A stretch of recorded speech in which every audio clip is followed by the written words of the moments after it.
Kanadı kırılan kuşlar misali çırpınıyorum sen acı halime, düşmüşüm bu hain nefsimin peşine. Yalvarırım Rabbim sen acı halime, düşmüşüm bu hain nefsimin peşine. Yalvarırım Rabbim sen acı halime, elime dilime göz bebeğime, ruhlar aleminde verdiğim sözüme sadık olamadım tertemiz özüme.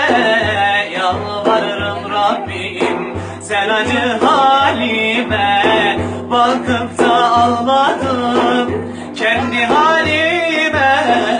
Yalvarırım Rabbim sen acı halime. Ne geçti ne geçti bilmem ki elime, hep isyan hep küfür geldi bu dilime. Bakıp da ağladım kendi halime. Yalvarırım Rabbim sen acı halime, bakıp da ağladım kendi halime. Yalvarırım Rabbim sen acı halime, elime dilime göz bebeğime, ruhlar aleminde verdiğim sözüme sadık olamadım tertemiz özüme.